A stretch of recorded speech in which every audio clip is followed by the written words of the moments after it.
Bonjour à tous. Voici une petite vidéo qui va démontrer les nouvelles fonctions de l'application de Akai sur la partie séquenceur. On a deux nouvelles fonctions sur cette release de 11.2 qui sont très intéressantes et je voulais vous faire une petite présentation donc très rapide. J'ai un fichier standard par défaut, donc un programme ici, une séquence. Je vais tout de suite sélectionner ma première piste ici et choisir le type plugin pour aller sélectionner.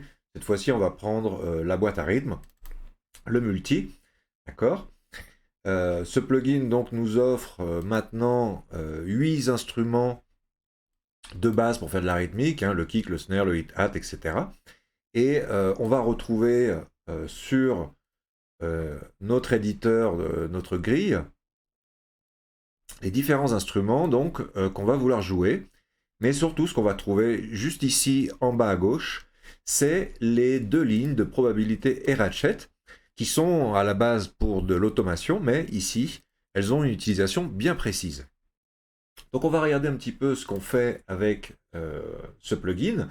Je vais déjà renommer ma piste ici en drums. Mon plugin ici en drum synth. Comme ça, je saurai ici à quoi ça correspond dans mon séquenceur. Alors, je vous conseille évidemment de faire ça à chaque fois, renommer bien vos pistes, ça va aider. Déjà, on va les retrouver ici dans l'outliner. Ça va nous permettre de travailler avec plus de confort. Je vais supprimer d'ailleurs mon premier programme qui ne me sert à rien. D'accord. Donc j'ai bien mon programme des synths et j'ai ma séquence ici, prêt pour la suite. Donc si je regarde ici les sons de mes pads, donc on voit évidemment que c'est mes notes d'ici. Je vais changer mon time, mon contrôle de temps ici pour avoir quelque chose de plus simple. J'ai une séquence de 2 barres, d'accord. Elle est ici, 1, 2, 3, 4, 1, 2, 3, 4. Et j'ai positionné ici 4 notes de kick, d'accord. Donc si je mets play, d'accord, je suis à 160 BPM. Bon, ça n'a pas tellement d'importance pour cette petite démo. Je vais ensuite placer ici, on va dire, un snare. Ok. Donc bon, on pourrait jouer avec ça plus longtemps. Pour ce qui est des hi-hats, je vais placer un hi-hat donc sur chaque note. Alors, ce qu'on va faire maintenant, c'est qu'on va sélectionner tous mes hi-hats ici en cliquant sur la note du clavier. Et ce qu'on peut voir maintenant, c'est que dans Ratchet, par exemple, on a donc un petit réglage maintenant pour chacune des notes. D'accord? Alors je vais en particulier sélectionner la dernière dans ce coup-là et le ratchet, le monter à 6 pour que vous voyez tout de suite ce que ça fait. Ça crée des petites divisions, mais en fait c'est une répétition, c'est un arpégiateur, d'accord. Et cet arpégiateur va répéter la note dans le temps qui lui est donné, à la hauteur donc du petit curseur ici, dans la partie basse de l'éditeur. D'accord.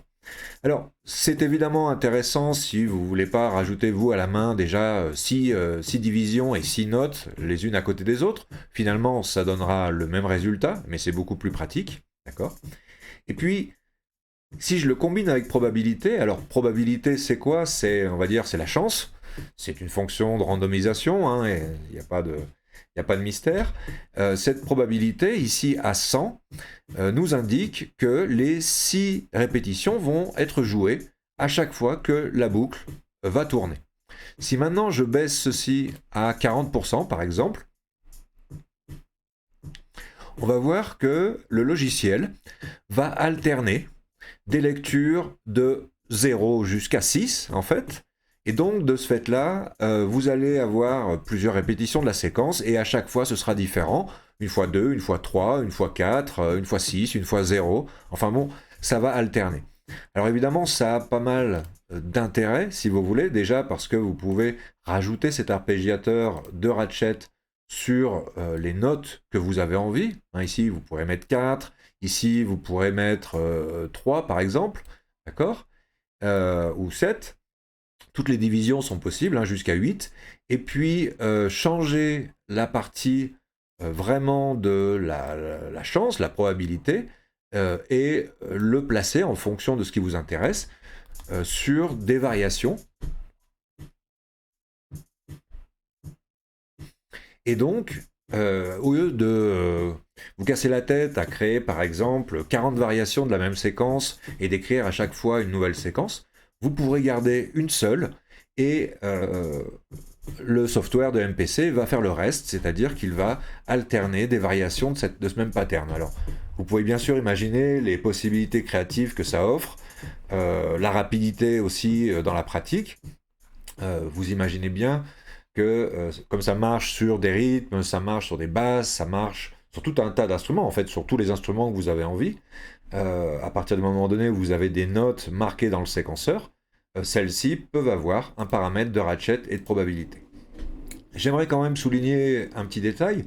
Donc, conjointement, les deux fonctions sont vraiment géniales, mais elles peuvent être utilisées simplement de manière indépendante. Ici, cette note-là, par exemple, je vais juste lui changer la probabilité, il n'y aura pas de ratchet, il n'y aura pas de copie. Ça signifie tout simplement que l'application d'MPC va une fois jouer la note, une fois pas, une fois pas, ou une fois il va la jouer, etc. de manière alternée. Il n'y aura pas vraiment de règles, hein, ça dépend de la probabilité que vous allez choisir. Mais dans ce cas-là, ce qui est super intéressant, c'est que vous laissez le logiciel un peu décider par lui-même.